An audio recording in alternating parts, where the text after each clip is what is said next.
AutoCADda qatlamlar degan tushuncha bor. Qatlamlar bu AutoCADda chiziladigan har qanday obyektlarni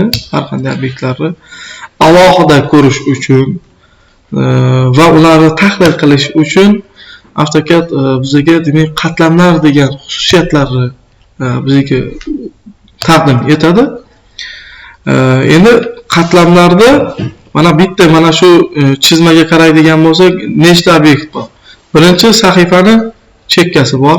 Undan keyin sahifa ramkasi bor, undan keyin burchak shtambi bor. Burchak shtambining ichida yozuvlar bor.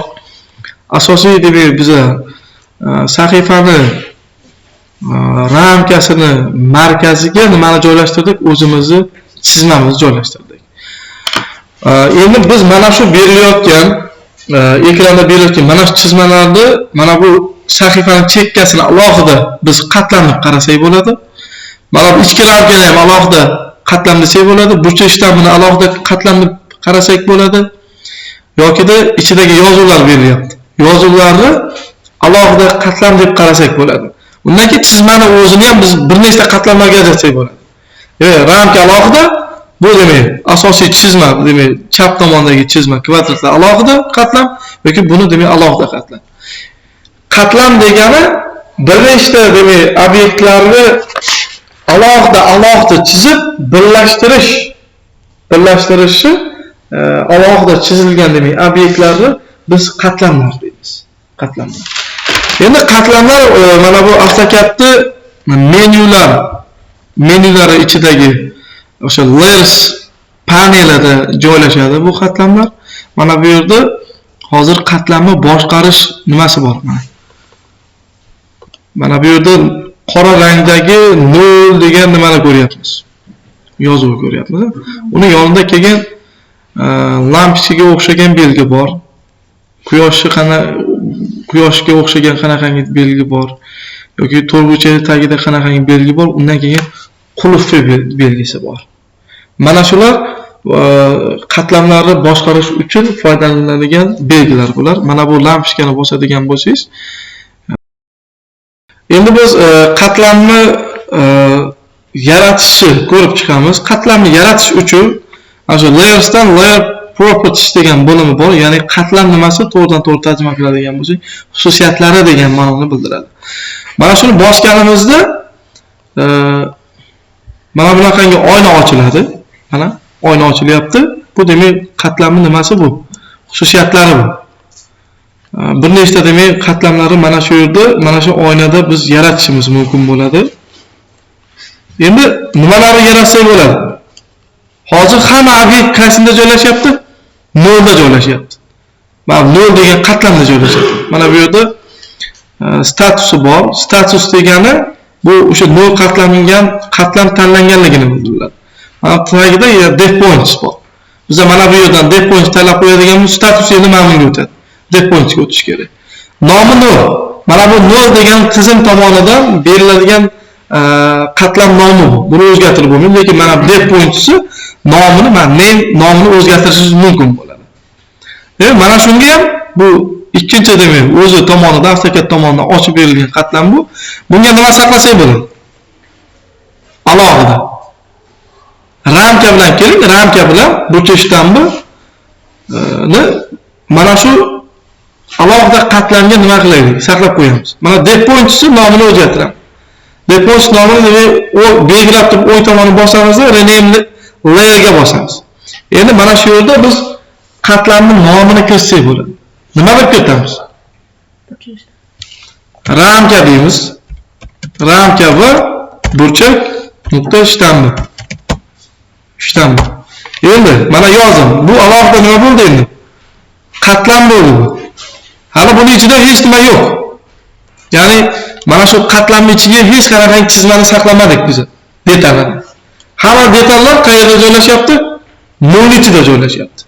Endi biz alohida o'sha qatlamlarni alohida boshqarishimiz mumkin bo'ladi. Ya'ni chizma chizyapmiz. Hammasi hozir rangi qanaqa bo'lyapti? Qora rangda bo'lyapti. Mana hammasi rangi qorami? Rangi qora rangda. Endi biz mana bu yerda qatlamni to'g'risida color degan tushuncha bor. Colorni tanlab qo'ysak, hozir qora rangda bo'lyapti-ku. Agar biz sariq yoki boshqa ixtiyoriy boshqa qoradan boshqa har qanday rang tanlab turib, o'sha qatlamni belgilab turib chizadigan bo'lsak, biz tanlagan rangda chiziladi. Tushuntira oldimmi? Oldindan so'zlashimiz mumkin bo'ladi. Vip color bu ham white bo'lyapti. Undan keyin line turi bor. Continue tanlanyapti, ya'ni to'g'ri chiziq. To'g'ri chiziq. Uzuk-uzuk chiziqlar emas. Buni ham hozir ko'rib chiqamiz. Buni nimasida? Solid line. Uzluksiz bo'lgan nima? To'g'ri chiziqlar chizib beradi. Mana bu lobni bosadigan bo'lsak, mana bunaqangi uzuk-uzuk chiziqlarni ham tanlab qo'ysak bo'ladi. Ya'ni bulardan qaysidirini tanlab qo'yadigan bo'lsa, men o'sha qatlamni tanlasam, chiziqni chizadigan bo'lsa, har doim o'sha uzuk-uzuk chiziqlarni chizib beradi. Tushuntira oldimmi? Endi kerakli bizga qaysidir joylarda mana shunaqangi belgilar, chiziqlar kerak bo'ladigan bo'lsa, biz demak nima qilamiz? Lobdan o'sha belgini tanlab turib, OK bosadigan bo'lsak, bu demak mana bu yerga qo'shiladi mana. Qo'shilyapti. Lekin mana shuni tanlab qo'yadigan bo'lsam, deylik, mana qarang. Hozir uzuk-uzuk chiziq bo'lyapti-ku. OK bosaman. Demak, har doim biz mana bu ekrandan mana shu qatlamni tanlab turib chizadigan bo'lsam, uzuk-uzuk chizib beradi. Undan keyin mana bu line weight degan tushuncha bor. Nima bu? Massasini. Weight degan narsa. Yo'q, weightni nima deb tushunamiz? Og'irligi massa. Weight. Hozir o'sha yozuvni ko'rsatay sizlarga. Mana bu. Qalinlik. Qalinlik. Ma'nosi shunaqa. Qalinligi. Hozir chiziq qalinligi qanday? Ko'rinyapti. Juda ham qalin emas, a? Juda ham hozir qarang, boyagini o'zgartirganda hammasi nima bo'ldi? Uzuk-uzuk chiziq bo'ldi. Hozir mana bu yerda o'zgartiramiz. Qarang, bitta endi mana buni tanlab qo'yadigan bo'lsam, OK bo'lsam, hammasi bu yerga nimaga o'tdi? Birdaniga hammasi o'sha chiziq. Endi bu yerda juda ham boshqa nimalar ko'p. Deylik, mana bu S tanlab ko'raylik. Xo'p, OK bosamiz. Mana chizma qanday shakllanadi. Hammasiga bittada ketadi. Hammasiga bittada tanlanadi. Endi hozir buni dastlabki holatiga keltirib qo'yaman. Solid line.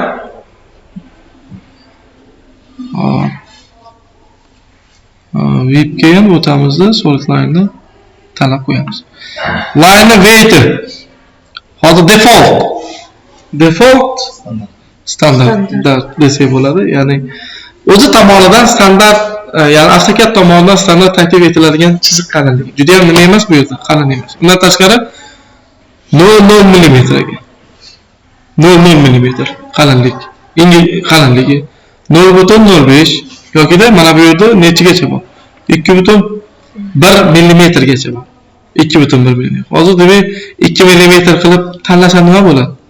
Hammasini qalinligi bittada qalin qilib chizib oladi. OK tanlayman. Hozir endi 2 mm qildimi? 2 mm qilmadi. Buning uchun biz mana bu tagida holat qatorida mana bunaqangi belgi bor. Mana belgini ko'ryapsiz. Show height line weight off tanlanyapti. Biz mana shuni nima qilib qo'yishimiz kerak? On qo'yishimiz kerak. O'shanda biz chiziqni qalinligini ko'ra olamiz. Bitta bosib qo'yaman. Undan keyin bu yoqqa yuraman. Qalinlashdimi? Qalinlashdi mana. Biz demak bittada tanlashimiz mumkin bo'ladi. Demak, bitta mana 0.3 ham tanlab ko'raylik. Mana. Sal boshqacharoq. Default tanlab qo'yaman. Bunga ham demak default tanlab qo'yaman. O'zini demak nimasini bersin. Undan keyin transparent degan tushuncha bor. Transparency, ya'ni nima degan? Transparency bu prozrachniy degani yokida shaffoflik degan tushunchani beradi. Nima degani? Nimani bildiradi? Boya qulfni bossam, qulfni bosib ko'rgandagi, bitta mana bu yerdan qulfni bosaylik. Qanaqa bo'ldi? Prozrachniy bo'ldi. Shakli o'zi prozrachniy bo'ldi. Bizda demak, qulfni bosganda prozrachniy bo'lyapti. Biz demak mana bu chiziqlarni o'zini transparens orqali biz 0 dan 90 gacha ekan mana. 90 deydigan bo'lsam bu ko'rinmaydigan holatgacha kelish kerak. Hop. Nimagadir nima qilmadi? Xo'p, transparency tagida bormi? Mana. Transparency ham hozir nima qilingan? Holat qatorida off qilingan. Mana shuni nima qilishim kerak? On qilishim kerak. O'zgardimi? Mana 90 ni tanladim. Boya 100% boya qora edi-ku. Undan nima qildi? Ochadi. Endi mana bu yerda yana o'zgartirib qo'yaman. O'zi sonlarni taklif qilar ekan. Har 10 intervalda. 50 ga tanlab ko'ramiz. Mana. 50 emas, demak 50 ham bo'ladi. 50 ga. Endi 0 tanlab ko'ramiz hozir. 0 degani bu 100% o'sha nimada? 100% ko'rinishi, rang o'zi. Mana 100% nima bu to'q qora rangni hosil qilib berdi. Ya'ni mana bu qatlamda biz mana bu properties degani xususiyati. Biz bitta qatlamni xususiyatini biz oldindan tanlab qo'ysak bo'ladi.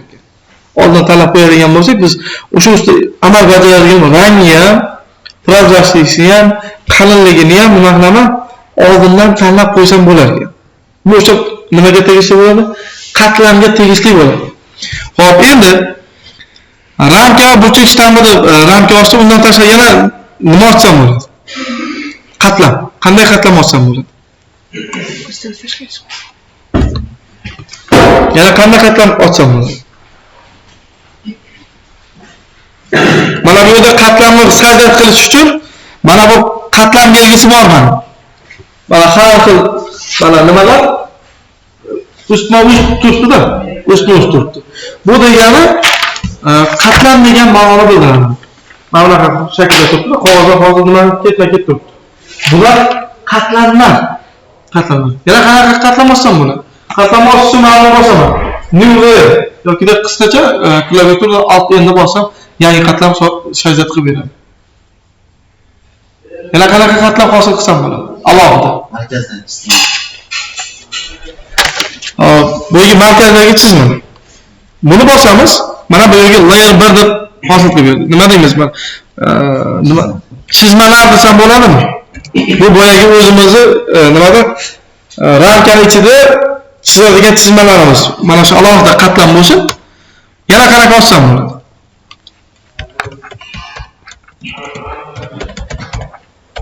Yozuvlarni bossam bo'ladimi? Ya'ni burchak shtampidagi yozuvlarni alohida saqlayman. Alohida qatlam ko'rinishida saqlayman. Endi mana bir nechta qatlam sajdat qilindi. Demak, chizmalar, yozuvlar, ramka va burchak shtampi deyildi. Va bu bizda hozir nechta qatlam bor? 4 ta qatlam bor. 4 ta qatlam. Endi mana bu yerda x bosamiz. Mana bu yerda bizda ko'rinish kerak.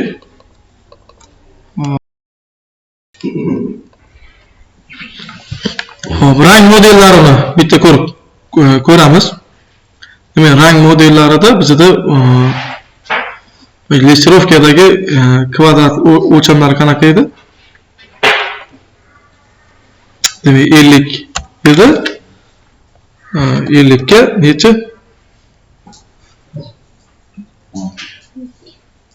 50 ga 10.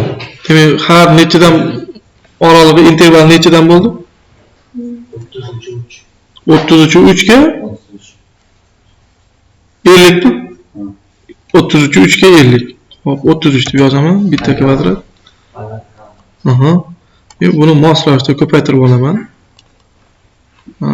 Hop, ketdi. Shunaqamidi? Endi bitta rang tanlaymiz. Mana shu yerda qizilni sezilishi uchun mana bularni sal ko'paytiramiz. Sal ko'paytirib, o'sha rang gradiatsiyasini sizlar demak tushunib olishingiz uchun bu kvadratlar sonini ko'paytiraman.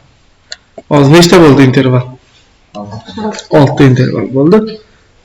Endi mana bu har bitta katakchani ichini bo'yashim uchun chizish panelidagi qurollardan demak mana bu hatch bo'limi buyruq bor. Hatchni tanlaymiz. hech tanlagandan keyin mana bu yerda bizning standart hozir angle tanlanyapti-da. Angle degani mana bunaqangi burchak-burchakli qilib. Mana bu kvadratni ichida burchak-burchakli qilib beradi. Angle'da hech tanlagandan keyin mana bu yerda bizga to'rtburchak belgisi hosil bo'lyapti. Sichqonchani belgisida, kursorda obyekt tanlanyapti-da. Obyekt tanlaymiz hozir mana. Ichkarisini qanday qilib berdi? Mana bunaqa angle'ga o'xshab qilib berdi. Bizga nima kerak? Solid kerak. Qora. Qora ham bizda qanaqa rang bo'lishi kerak?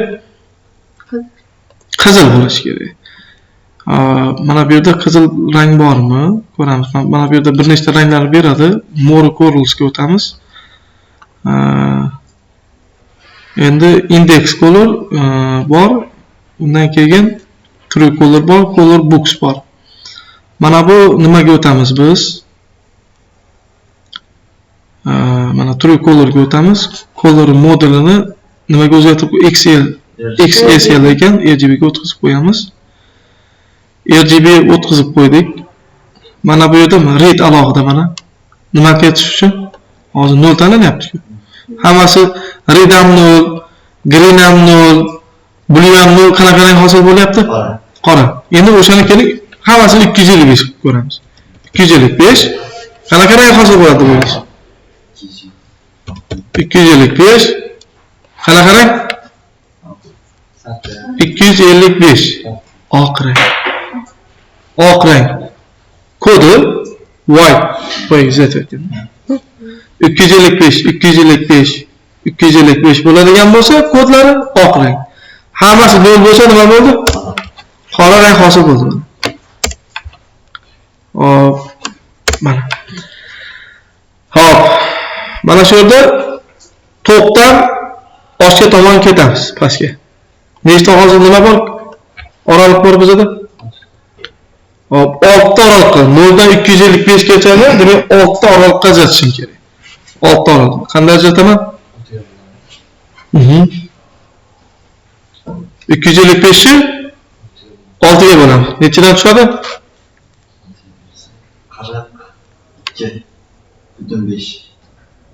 42 yarimdan.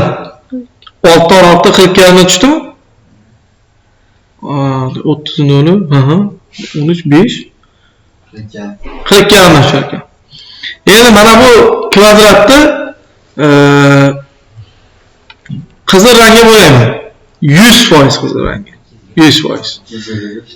Hop. Baylerga o'tamiz. More colorga o'tamiz. Turga o'tamizda mana bu RGB ga nima qilishim kerak? O'zgartirib qo'yishim kerak ekan. Endi 100% qizilni red necha bo'ladi? 255. Green? No. Blue? No. Mana bu yerda o'sha rang hosil qilib beryapti. Kodi mana RGB colorda 255 00 deb hosil qilib beryapti. Okay. Hop, mana keyingi kvadratga o'tamiz. Bu ham nima bo'ldi? Qizil bo'ldi. Demak, ikkinchi kvadratni mana o'zgartiramiz. More yo'q, kvadrat tanlanmabdi. Mana bu kvadratni bitta bosib qo'yamiz. Rangga o'tamizda. True color, RGB. Endi har bitta nima 40 ga farq berar ekan. 255 dan endi 40 ga ayiramiz. Necha bo'ldi? 212 butunni yozib bo'lsa yozamiz. Agar yozib bo'lmasa 212 ni o'zi yozamiz. Yozib bo'lmaydimi? Demak yozib bo'lmas ekan. 212 deb ketamiz. 212 nima bo'ldi? 0 bo'ldi. Nimaga to'p bo'lib ketdi-ku bu? Shunaqa bo'ldimi o'zi? 255 00. Mana. Sezilmaydi bu birdaniga. Chunki yaqinroq keyin kvadratga o'tamiz. Ustiga bossangiz ham boyagi mana color degan joyga by colorni o'zini alohida o'zgartirib qo'ysak bo'ladi. Va boyagi kodimiz bu. Yo'q, etishga o'tamiz. Bunga bosaman. More colors 212 dan endi 42 ni ayiramiz. Necha bo'ladi? 170 0 Aha. Okay. Nimagadir rang kodi mana bunda ikkalasi ham bir xil bo'lib qoldi. Boyagi Hetishda bitta tanladimda. Hetishda mana buni o'zini alohida tanlaymiz. Ustiga bosib olganimizga shunaqa. Ustiga bosib oldik boya. Demak 255 deyman. 00 tanlanyapti. Okey. Bitta bosamiz, yana Hetish tanlab turib, bu kvadratni alohida tanlaymiz. More colors 212 edi. 212 edi, tak. 00. Mana. Endi o'zgardi. Bu 170. keyingisi mana bu to'g'rimi? 170 edi. Keyingisi hozir ko'ramiz buni. Bu ekranni o'zida shunaqa bo'lishi mumkin. Tushuntira oldimmi? Ekran o'zida. Bunga tanlaymiz. 212 dan ayiramiz endi. 128. Yo'q, 170 dan ayiramiz. Necha bo'ldi? 128. 28. Qaytanga to'qlashib ketyapti-ku bu. Ha? Nimaga unaqa bo'lyapti? Ko'ramiz hozir. Xo'p, okey. Demak, keyingisiga o'tamiz. Hetish.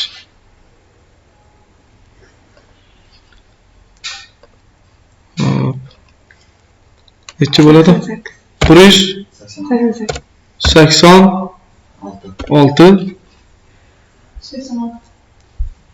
O'zi. Shunaqami? O'zi. Okey. Hozir tushuntirib berasizlar menga nimaga unaqa bo'lyapti. Ketdi. Buni bosamiz. Keyingisi necha klikkina o'zi bo'ladimi? 44. Nimaga? 4.5 dan qolib ketdi. Mayli. O'shani bitta ikkitasiga yo'q qo'yish kerak. 42 qo'yish kerak. Mana. Nima bo'ldi endi? To'qlashib ketdi. Qora rangni. Demak, qizilni o'zi demak nima qilar ekan? To'qlashib ketar ekan. Qizilni o'zi. Endi yana xuddi shunaqangi kvadrat hosil qilamiz. Demak, kvadratda demak 50 ga 50 deya qolay. Sizlar demak boyaga nimani yasaysizlar? O'yinlardagi destirovkada nimani yasaysizlar? Ya'ni hozir bir nechta ranglarni kombinatsiya qilib ko'ramiz.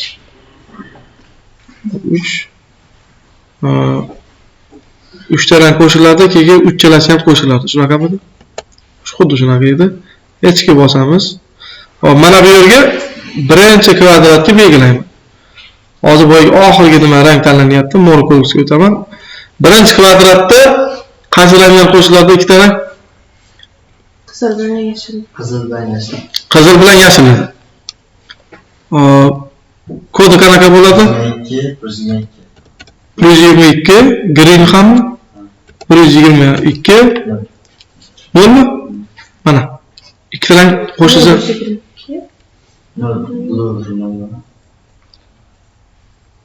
Qizil bilan yashil.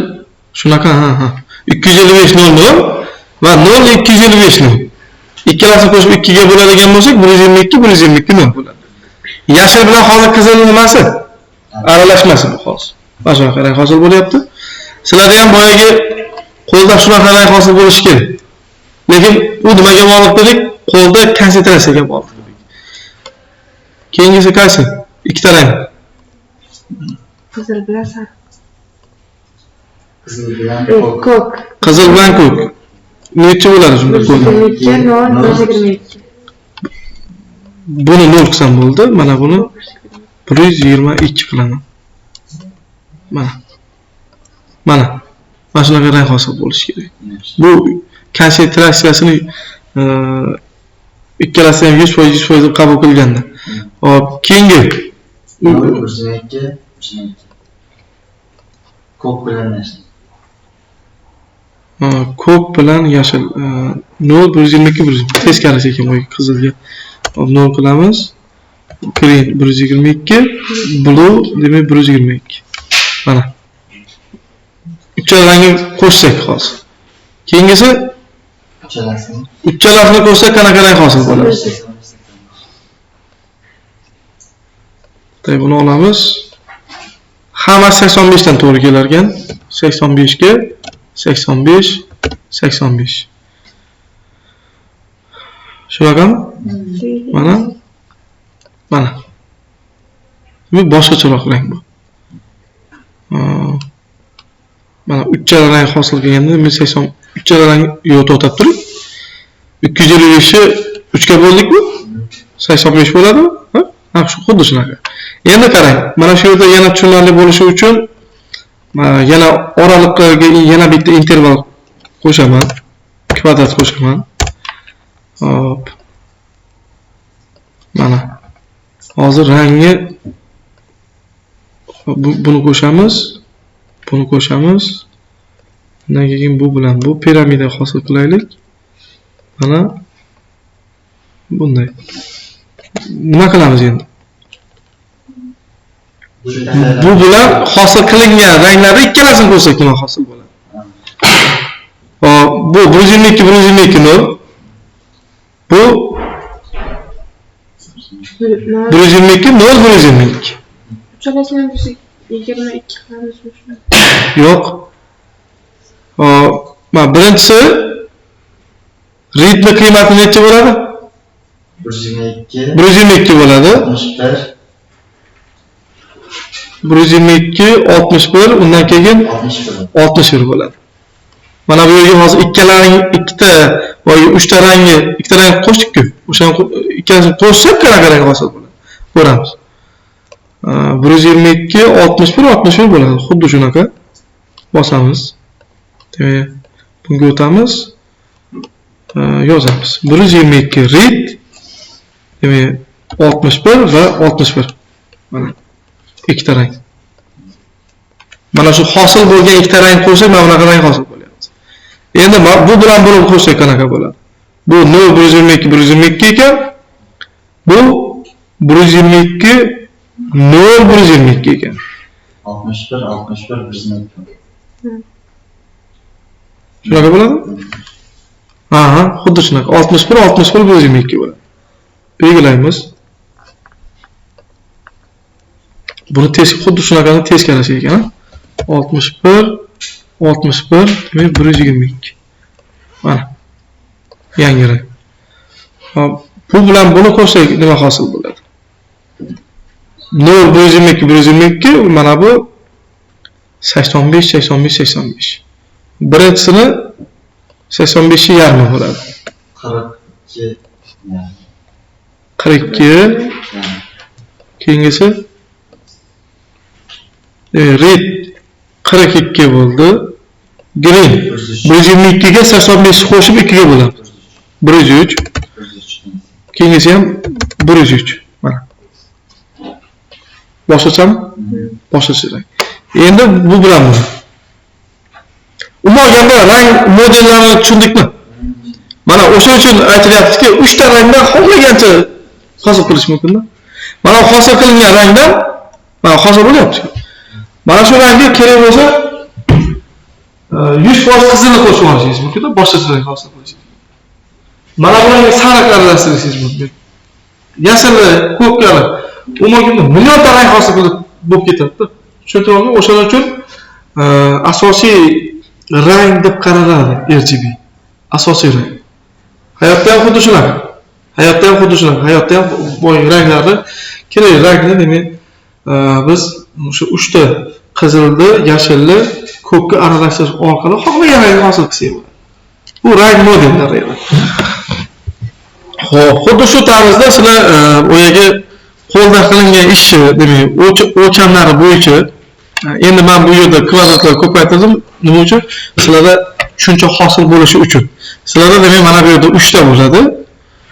Nargisi demak 12 ta. Yo'q, 8 ta, 8 ta demak kvadratda demak bir nechta ranglarni qo'shib turib nima qilasizlar? Hosil qilasizlar.